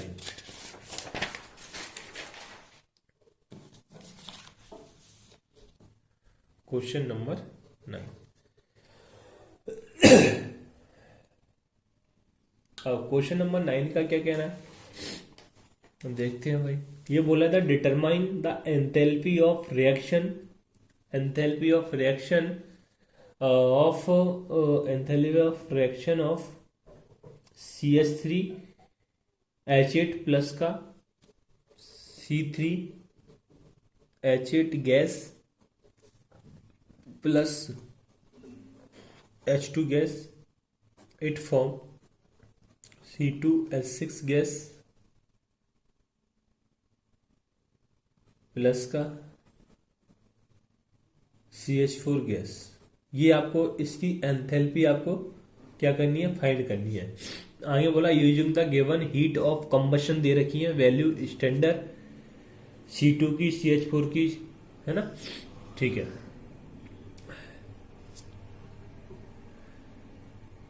आपको वैल्यू दे रखी है, given the combustion value standard combustion H2 CH2 की सारी वैल्यू दे रखी है। The standard heat of formation of C3H8 इतना दिया है, तो आपको इसका डेल्टा एच आर निकालना है ना। तो देखो इसमें ऐसा कुछ खास तो नहीं है, तो आप डेल्टा एच आर कैलकुलेट कर लो यार। देखो दो तरीके हैं इसको भी कैलकुलेट करने के।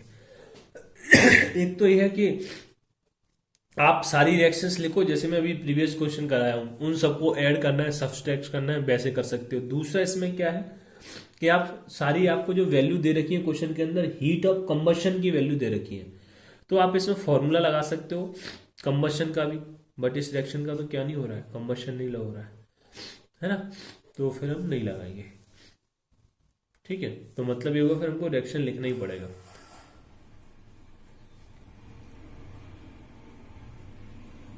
वैसे आज आ जाना चाहिए आंसर उससे भी। ठीक है, हम रिएक्शन लिख के कर लेते हैं, फिर उससे भी देख लेंगे, एक बार खुद से करके देख लोगे उस फॉर्मूले से। तो जैसे कि आपको रिएक्शंस दिए हैं किसकी, heat of combustion value standard combustion. ठीक है, तो सबसे पहले हम करेंगे क्या, ये बैलेंस रिएक्शन है, हाँ 3,3H ओके। जैसे H2 हाइड्रोजन का कंबशन दिया है, तो इसका कंबशन कैसे कराओगे, H2 plus O2, it forms H2O liquid. Clear है, इसका डेल्टा एच आपको दे रखा है माइनस का 285.8 किलोजूल पर मोल। क्लियर है। सेकेंड आपको कंबशन ऑफ CH4 की वैल्यू दे रखी है, तो CH4 2O2। अब देखो मैं बैलेंस रिएक्शन लिखता जा रहा हूँ, है ना, साथ में, क्योंकि रिएक्शन लिखना तो आपको आ गया है, कंबशन की हम थर्मोकेमिस्ट्री के अंदर रिएक्शन लिखना सीखे हैं सारी, है ना। तो मैं यही मान के चल रहा हूँ आपको सारी चीज़ें हमको आने लगी हैं अच्छे से, और चैप्टर एंडिंग है, इतनी ज़्यादा प्रैक्टिस भी कर चुके हैं हम कि आने ही लगी होंगी। H2O लिक्विड, इसका डेल्टा एच दे रखा है माइनस का 890। क्लियर है। नेक्स्ट C2H6 प्लस का O2 gas, it forms 2CO2 gas plus का 3H2O लिक्विड। इसका डेल्टा एच दे रखा है माइनस का 1560। नेक्स्ट दे रखी है C ग्रेफाइट का कंबशन,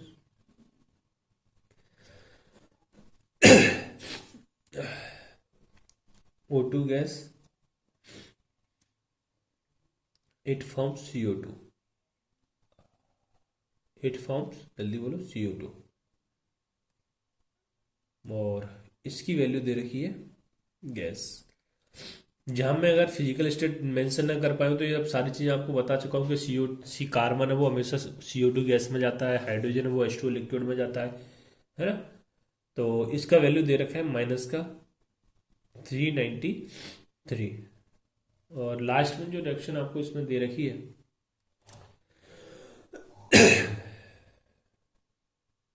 लास्ट 9th में लास्ट कौन सी दे रखी है, C3H8 की है ना, वो तो रिक्वायर्ड है।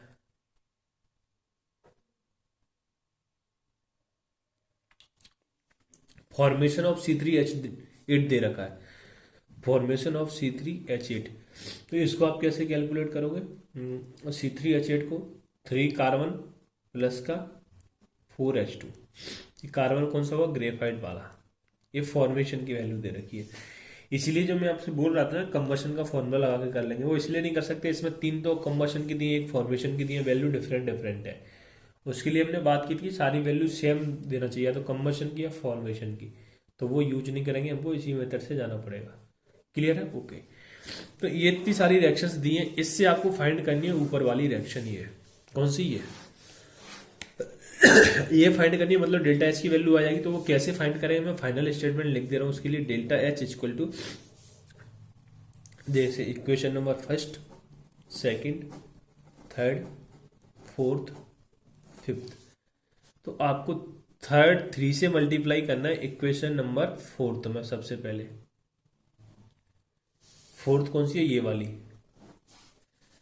Plus 5 into equation number first, equation number first, confuse ना हो जाए इसलिए मैं ऐसे नंबर लिख रहा हूं, minus of equation number 5 that is ये, प्लस इक्वेशन नंबर 3, और ये कौन सी है, second, plus equation number 3 plus equation number second.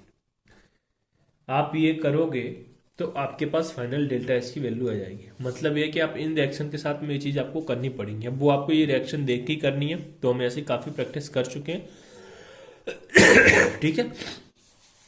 अब फिर से मैं ये ऐड कर करके रिएक्शंस लिखूं मल्टीप्लाई करके, तो बहुत टाइम खोटी होगा उसमें ना, तो उधर नहीं जाना है अपन को। अब सीधा कर दे रहे, अब आप वैल्यू पुट कर दोगे तो आपका फाइनल आंसर यहाँ से आ जाएगा, है ना। और वैल्यू तो अब आप पुट कर दोगे, सिंपल सिंपल मल्टीप्लाई करनी है। चलो मैं वैल्यू पुट कर देता हूँ, 3 इंटू माइनस का 393.5, इसकी वैल्यू फोर्थ वाले में 93.5 दे रखा है ना।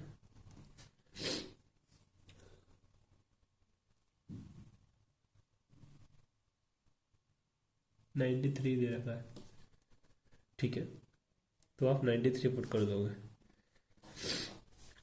प्लस 5 इंटू माइनस का 285.8 माइनस ऑफ, माइनस का फिफ्थ की वैल्यू कितनी देखिए, माइनस का 0.13, ये माइनस बाहर लगा दिया तो ये एक ही माइनस लगा दो यहाँ। और इक्वेशन नंबर 3 कितना देगा, माइनस का 1560, और ये कितना देगा, माइनस का 590, माइनस का 890। क्वेश्चन नंबर 890 है ना, हाँ 890। क्लियर है? तो अब जब इसको फाइनली कैलकुलेट करते हो तो आपके पास वैल्यू आएगी माइनस का 55.7 किलो जूल पर मोल, है ना। अब इनको बार बार मल्टीप्लाई करके तो नहीं लिखेंगे, है ना।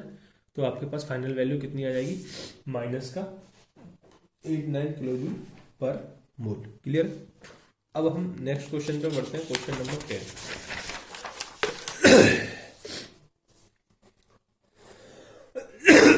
सॉरी, क्वेश्चन नंबर 10 का क्या कहना है, the standard enthalpy of combustion at 25 degree Celsius of hydrogen, cyclohexane and cyclohexane are given, ठीक है, respectively. Calculate the heat of hydrogenation of cyclohexane. Heat of hydrogenation of cyclohexane आपको बताना है। तो सबसे पहली बात, आपको वैल्यू दे रखी है H2 प्लस हाफ O2, क्योंकि ये वैल्यू आपको किसकी दे रखी है, कंबशन की दे रखी है। तो कंबशन ऑफ हाइड्रोजन क्या बोलोगे आप, H2 plus half O2 that is H2O liquid, है ना। गैस स्टेट को बता रही है। इसकी जो डेल्टा एच की वैल्यू दे रखी है माइनस का 241 किलो जूल, और C6H10 यानी साइक्लोहेक्सेन, C6H10 70 में। फिर से बोला, मैं बैलेंस से इक्वेशन लिख रहा हूं क्योंकि आपको कंबशन की वैल्यू लिख आती है, रिएक्शन लिखना। 6CO2 प्लस का 5H2O। तो इसकी जो डेल्टा एच की वैल्यू आपको दे रखी है वो कितनी दे रखी है, माइनस का 3800, माइनस का 3800 यूनिट से हमें किलोजूल पर मोल, है ना, किलोजूल पर मोल। और लास्ट इक्वेशन दे रखी है C6H12, इसका भी कंबशन कराना है तो 9O2, it forms 6CO2 plus का 6H2O। अब ये गैस, ये लिक्विड, ये गैस, ये लिक्विड, ये बार बार लिख नहीं रहे हैं, है ना, अंडरस्टूड। 3920। आपको जो फाइनल वैल्यू चाहिए, जो रिक्वायर्ड है, रिक्वायर्ड किसकी है, C6H10 का हाइड्रोजनेशन कराना है, H2। हाइड्रोजनेशन का मतलब क्या है, एडिशन ऑफ हाइड्रोजन। ये सब हम थर्मोकेमिस्ट्री में पढ़ चुके हैं, है ना। तो यहाँ से आपको बन जाएगा C6H12। इसका डेल्टा एच की वैल्यू आपको कैलकुलेट करना है। तो इसके लिए करना क्या रहेगा, equation number first plus equation number second और minus of equation number third कर दो तो आपको ये मिल जाएगा, ठीक है। तो आपको ये फाइनल इक्वेशन मिल जाएगी। तो इक्वेशन नंबर फर्स्ट आपको दे रखा है माइनस का 241, इक्वेशन नंबर सेकंड माइनस का 3800 और equation number third minus of 3920, ठीक है। तो यहां से जब आप इसको कैलकुलेट करते तो फाइनल वैल्यू कितनी आएगी, माइनस का 121, मतलब माइनस का 121 किलोजूल पर मोल, किलोजूल पर मोल। क्लियर है। तो ऑप्शन तो है नहीं, इससे थ्योरेटिकल क्वेश्चन, सब्जेक्टिव क्वेश्चन है। तो आपका करेक्ट आंसर कौन सा हो जाएगा, माइनस का 121 किलोजूल पर मोल। क्लियर है। अब हम बात करेंगे क्वेश्चन नंबर 11 की।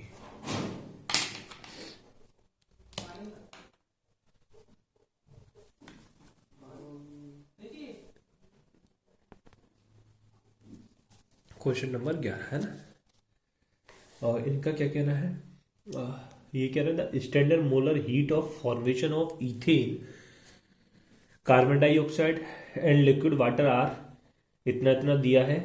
Calculate the standard molar heat of combustion of ethane, ठीक है। फॉर्मेशन की वैल्यू दी है, कंबशन की वैल्यू आपसे पूछ रहा है। क्लियर है। तो कंबशन ऑफ इथेन बोला, डेट मीन C6H6 का कंबशन कराने को बोल रहा है। 7Y2O2 gas, it forms 6CO2 plus का 3H2। Clear, okay. तो ये कंबशन, इसकी डेल्टा एच की वैल्यू आपसे पूछ रहा है। ये डेल्टा एच आर कंबशन ही आपको क्या, डेल्टा एच सी सॉरी। तो उसके लिए आपको फॉर्मेशन की वैल्यू दे रखी है क्वेश्चन में, और फॉर्मेशन की वैल्यू क्वेश्चन के अंदर दे रखी है। तो उम्मीद करता हूँ क्वेश्चन तो सामने खुला ही होगा आपके पास। तो standard molar heat of formation of ethane दे रखा है माइनस का 21.1, है ना। तो मैं डायरेक्ट वैल्यू पुट कर रहा हूँ, फॉर्मेशन का फॉर्मूला लगाएंगे। तो वैल्यू किसकी दे रखी है आपको, फॉर्मेशन की। तो हम फॉर्मूला भी किसका यूज करेंगे फिर, फॉर्मेशन का। मैंने ये रिएक्शन किसकी लिख दी, अच्छा इथेन बोला यार।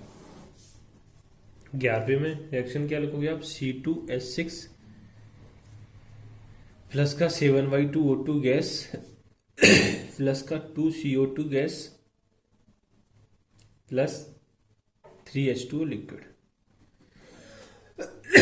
इसकी डेल्टा एच कंबशन की रिएक्शन है, और डेल्टा एच कंबशन ही क्या हुआ, delta H R of reaction. ये तो हम थर्मोकेमिस्ट्री में बात कर चुके हैं। आपको इसकी वैल्यू कैलकुलेट करना है, बट आपको जो वैल्यू दे रखी है वो फॉर्मेशन की वैल्यू दे रखी है। तो फॉर्मेशन का फॉर्मूला यूज करेंगे। फॉर्मेशन का फॉर्मूला क्या बोलता है, पहले आप प्रोडक्ट साइड को लिखोगे, फिर रिएक्टेंट साइड को लिखोगे। तो स्टोइचियोमेट्रिक कोएफिशिएंट डेट इज 2 और CO2 की वैल्यू दे रखी है माइनस का 94.1 क्वेश्चन के अंदर, है ना, प्लस 3 स्टोइचियोमेट्रिक कोएफिशिएंट इनटू H2 की वैल्यू दे रखी है माइनस का 68.3। क्लियर है। क्वेश्चन में देखोगे माइनस सिंबल काफी दूर दिया, लाइन के पास है ना, वो टाइपिंग मिस्टेक है, तो आप देख लोगे उस चीज को, है ना, नहीं तो बोलो सर प्लस में दिया था। और अब करेंगे माइनस ऑफ रेक्टेंट। तो रेक्टेंट में सिर्फ एक है C2H6, इसकी वैल्यू दे रखी है माइनस का 21.1, और O2 तो स्टैंडर्ड फॉर्म में तो वो तो जीरो हो जाएगा। तो आप जब इसको कैलकुलेट करते हो तो यहाँ से वैल्यू आएगी माइनस का 188.2 माइनस ऑफ 204.9 और प्लस ऑफ 21.1। क्लियर है? तो यहाँ से आप क्या लिख सकते हैं, माइनस के 188.2 माइनस ऑफ 183.8, इसको माइनस करोगे तो फाइनल इसको ऐड करने पर आपके पास आ जाएगा माइनस का 372.0 किलो कैलोरी। क्लियर? कितना आ जाएगा? Minus of 372.0 kilo calorie. Clear है? ओके। अब हम आ जाते हैं क्वेश्चन नंबर 12 के पास।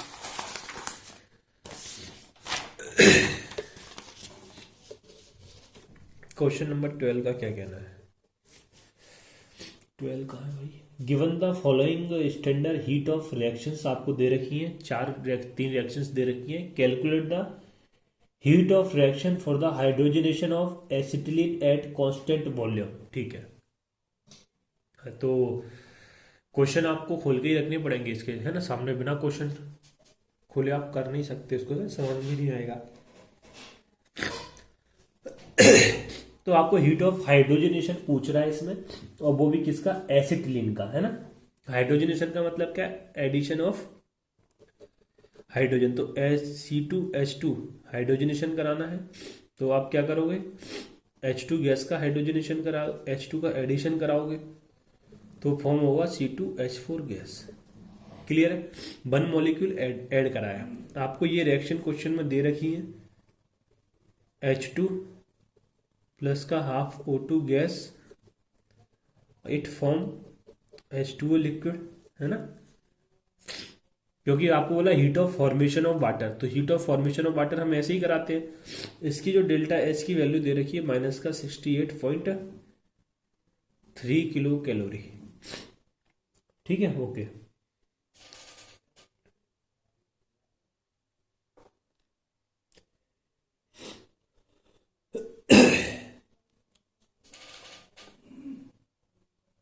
इसमें heat of formation of water minus का 68।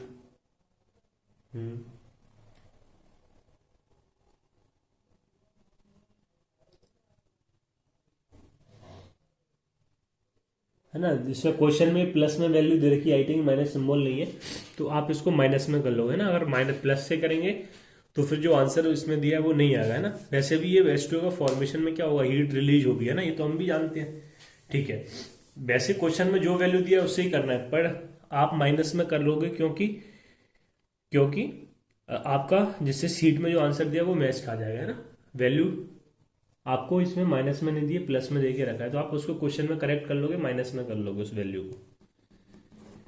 सेकंड दे रखा है आपको C2H2, है ना, heat of combustion of acetylene दे रखा है, तो इसका कंबशन कराएंगे, मतलब ऑक्सीजन की प्रेजेंस में कंबशन में 2CO2 मिलेगा, 5/2 हो जाएगा ना फिर, प्लस का H2।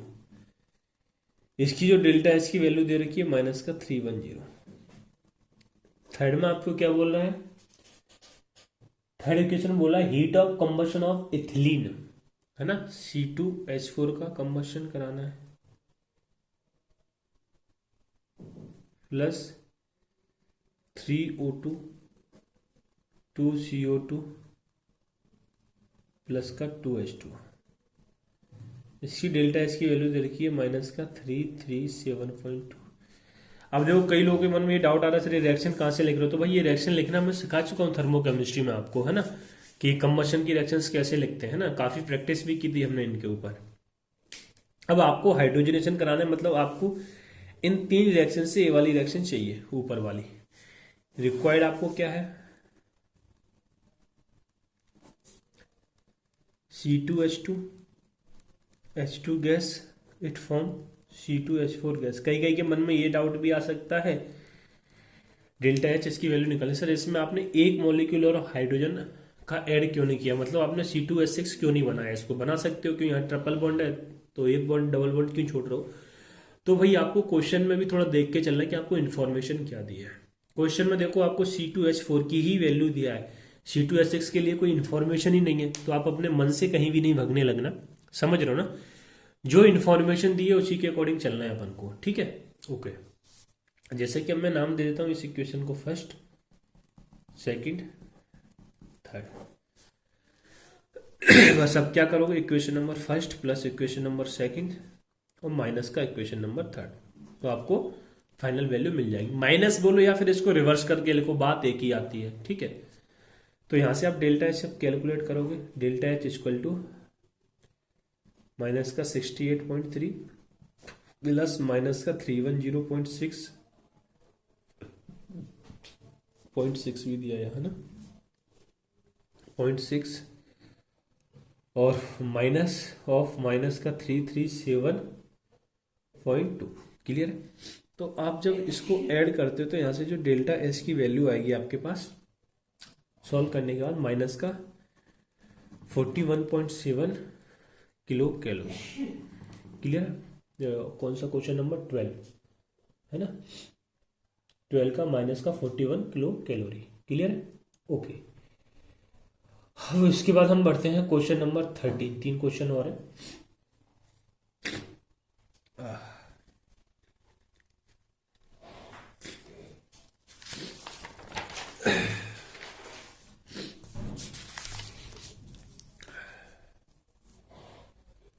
क्वेश्चन नंबर 13 का क्या कहना है, the molar heat of combustion of C2H2 carbon graphite and hydrogen are इतनी इतनी दी है, calculate the standard heat of formation of C2H2। आपको C2H2 का हीट ऑफ फॉर्मेशन निकालना है और हीट ऑफ कंबशन आपको दे रखा है, सही बोला क्या मैंने, calculate the standard heat of formation of C2H2, हाँ ठीक है। तो सबसे पहले आपको गिवन है C2H2 का कंबशन की वैल्यू, कंबशन ऑक्सीजन की प्रेजेंस में कराएंगे,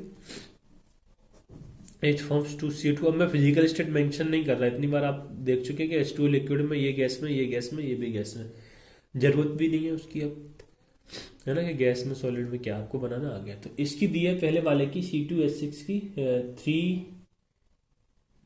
310.62। कार्बन ग्रेफाइट का कंबशन भी दे रखा है O2 के साथ CO2 गैस,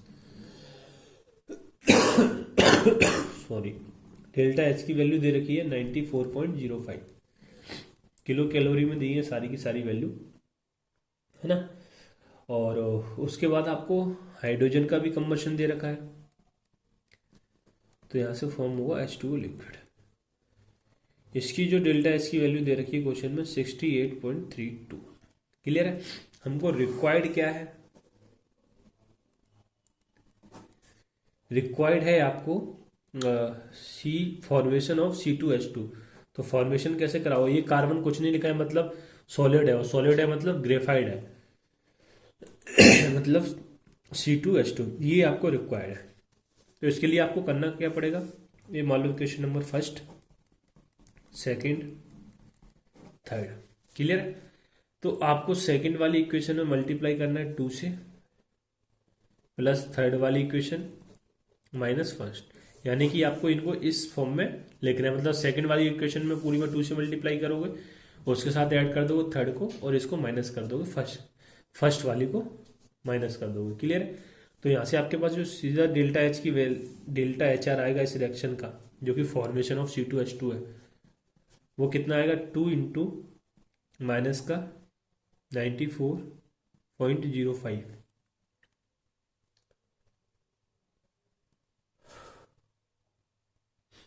ठीक है। अब कोई बोला सर माइनस में क्यों ले रहे हो, क्योंकि हीट ऑफ कंबशन की वैल्यू दे रखी है हमको, है ना। तो ये आपको ध्यान देना है, कंबशन में हम बात कर चुके हैं, हमेशा क्या होती है, एनर्जी रिलीज होती है ना। कुछ केसेस को छोड़ के जो है नाइट्रोजन वाले कुछ केसेस से नाइट्रोजन के ऑक्साइड, और एक जो फ्लोरीन वाला था, तो वो हम बात कर चुके हैं थर्मोकेमिस्ट्री में, माइनस ऑफ 68.32, कौन सा वाला, ये वाला, है ना। और और माइनस का 310.62। ये ध्यान देना है, कंबशन की वैल्यू देनी है तो आपको नेगेटिव में ही लेना है। क्लियर है। तो आप जब इन सबको कैलकुलेट करते हो तो यहाँ से आएगा माइनस का कितना आ जाएगा, ये 188.1, वही हो जाएगा माइनस का 68.32, और ये हो जाएगा प्लस का 310.62 डेल्टा एच आर। तो यहाँ से फाइनल जो वैल्यू आ जाएगी आपके पास वो कितनी आ जाएगी, प्लस का 54.2। क्लियर है, 54.2 किलो कैलोरी। क्लियर है। उम्मीद करता हूँ क्लियरिटी हो रही होगी। ठीक है भाई, अब इसके बाद हम बात कर लेते हैं क्वेश्चन नंबर 14 की। क्वेश्चन नंबर 14 का क्या कहना है, the standard heat of formation की वैल्यू दी है ना, और इतना इतना, एक मिनट, जैसे क्वेश्चन नंबर 14 में हमको दे रखा है the standard heat of formation of CCl4 H2O CO2 HCl 290 kelvin पर दे रखी है, इतना इतना इतना, respectively calculate the delta H not for the CCl4 CH2। ठीक है, आपको एक रिएक्शंस दी है, इसका डेल्टा HR कैलकुलेट करना है। CCl4 गैस प्लस का 2H2O गैस और CO2 गैस प्लस का 4HCl गैस, इसका डेल्टा H आपको कैलकुलेट करना है। और हीट ऑफ फॉर्मेशन की, स्टैंडर्ड हीट ऑफ फॉर्मेशन की वैल्यू दी है, तो ये भी कैसा निकलेगा, स्टैंडर्ड। तो देखो इसके लिए भी कुछ नहीं करना, मैं रिएक्शंस तो नहीं लिख रहा हूँ यार, इतनी रिएक्शंस लिखा दी हैं तो आप सीधे रिलेशन पे आ जाएंगे कि इसके लिए हमको करना क्या रहेगा। तो ऐसे कि माइनस का 94.1, मतलब ये हुआ कि आपको 94.1 जो वैल्यू दे रखी है वो किसकी दे रखी है, CO2 की, है ना। किसकी दे रखी है, CO2 की, है ना। ठीक है, तो मतलब ये हो रहा है कि फॉर्मेशन का फॉर्मूला लगा रहा हूं।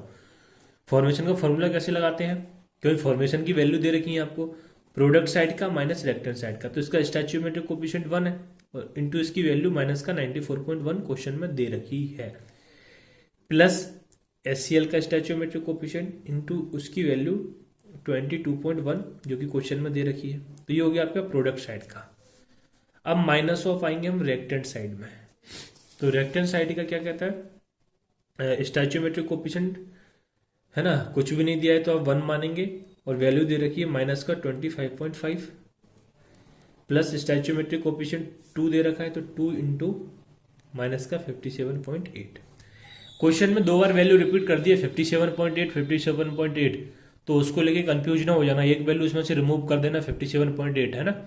ठीक है, नहीं तो 5 वैल्यू हो जाएंगी और आप कंफ्यूज हो जाओगे, है ना।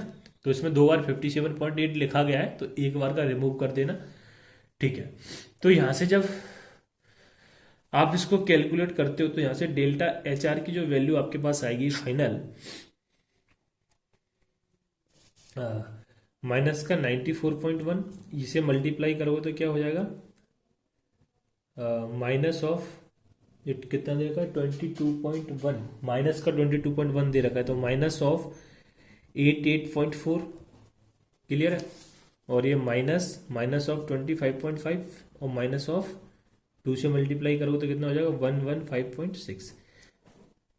क्लियर है, जब आप इसको कैलकुलेट करते हो पूरा वैल्यू, तो हमारे पास जो वैल्यू आती है माइनस का 182.5 और minus of 141.1, that is minus का 182.5 प्लस का 141.5। तो इसको जब कैलकुलेट करेंगे तो फाइनल वैल्यू कितनी आ जाएगी, माइनस का 41.4 किलो कैलोरी पर मोल। क्लियर है, तो ये आपकी बात होगी क्वेश्चन नंबर 14 की। अब हम आ जाते हैं लास्ट क्वेश्चन हमारा आज का, क्वेश्चन नंबर 15 क्या कह रहा है, the enthalpy of the following reaction delta H not इतना इतना दिया है। ठीक है, ठीक है सर, हाँ कैलकुलेट करना है OH bond energy in hydroxyl radical. ठीक है, कोई बात नहीं है। तो देखो आपको बॉन्ड एनर्जी ऑफ H2 दे रखा है क्वेश्चन में, क्वेश्चन आपके सामने होना चाहिए। बॉन्ड एनर्जी ऑफ H2 कितना दे रखा है, जल्दी बोलो। 104.18 किलो कैलोरी, है ना। क्योंकि आपको रिएक्शन में लिखा है, क्या लिखा है, H2 गैस से 2H फॉर्म हो रहा है, H2 गैस से 2H बॉन्ड ब्रेक हो रहा है, 2H बना ले रहा है। इसका मीनिंग ये है, इस टाइप के बहुत से क्वेश्चन अब तो हम कर चुके हैं। ठीक है, नेक्स्ट दिया है बॉन्ड एनर्जी ऑफ, तो इसका मतलब बॉन्ड एनर्जी ऑफ O2 एक क्वेश्चन में दे रखी है 118.32 किलो कैलोरी, है ना, समझ रहे हो ना। ठीक है, तो ये आपने लिख कहां से रहे हो, ये हमने जो आपको पॉइंट नंबर 2 दिया है फ्रॉम क्वेश्चन में, आपको जो इक्वेशन नंबर 2 दी है, और ये फ्रॉम इक्वेशन नंबर 3 दी है। ठीक है, अब आपको डेल्टा H निकालना है। अब आपको जो कैलकुलेट, है ना, और इसमें आपको निकालना क्या है, डेल्टा H, है ना। तो enthalpy for the following reaction delta H not इतना दिया है, तो इसका डेल्टा H नॉट निकालना है। मतलब ये हुआ, आपको ये रिएक्शंस दी है, the enthalpy of the following reaction delta H naught are given below, calculate the OH bond energy in hydroxyl radical. ठीक है, तो आपके पास रिएक्शन तो ए दी है, 1/2 H2 प्लस का 1/2 O2 गैस और OH, इसकी डेल्टा HR दे रखी है आपको, या डेल्टा H नॉट बोलूँ स्टैंडर्ड फॉर्म में, तो माइनस का 110.06। तो आपको इसमें बॉन्ड एनर्जी कैलकुलेट करना है, OH बॉन्ड एनर्जी, क्लियर है, यानी कि इसकी बॉन्ड एनर्जी कैलकुलेट करनी है। तो बस अब हम फॉर्मूला लगा देंगे बॉन्ड एनर्जी वाला। बॉन्ड एनर्जी में हम पहले किसको लिखते हैं, रिएक्टेंट को, तो माइनस का 1/2 बॉन्ड एनर्जी ऑफ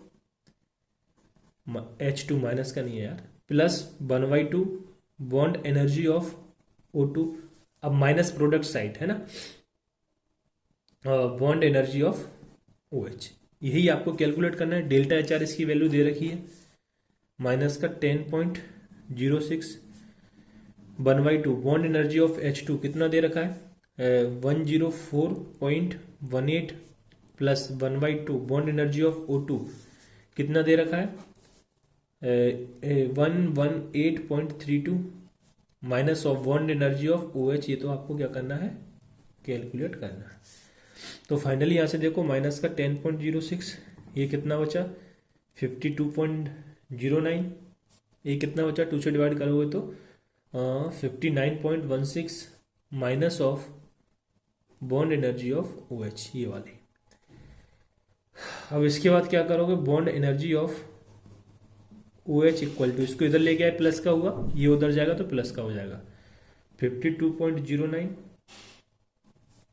प्लस का 59.16 प्लस का 10.06, तो बॉन्ड एनर्जी ऑफ OH कितना हो गया 121.31 किलो कैलोरी, जब इसको कैलकुलेट करोगे तो।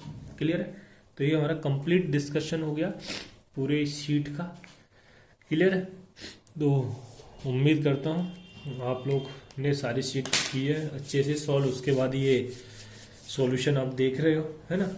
अब इसके बाद हम बात करेंगे इलेक्ट्रोकेमिस्ट्री की शीट के बारे में, है ना। तो आज के लिए इतना ही, बस पढ़ते रहिए, खुश रहिए, थैंक यू, बाय।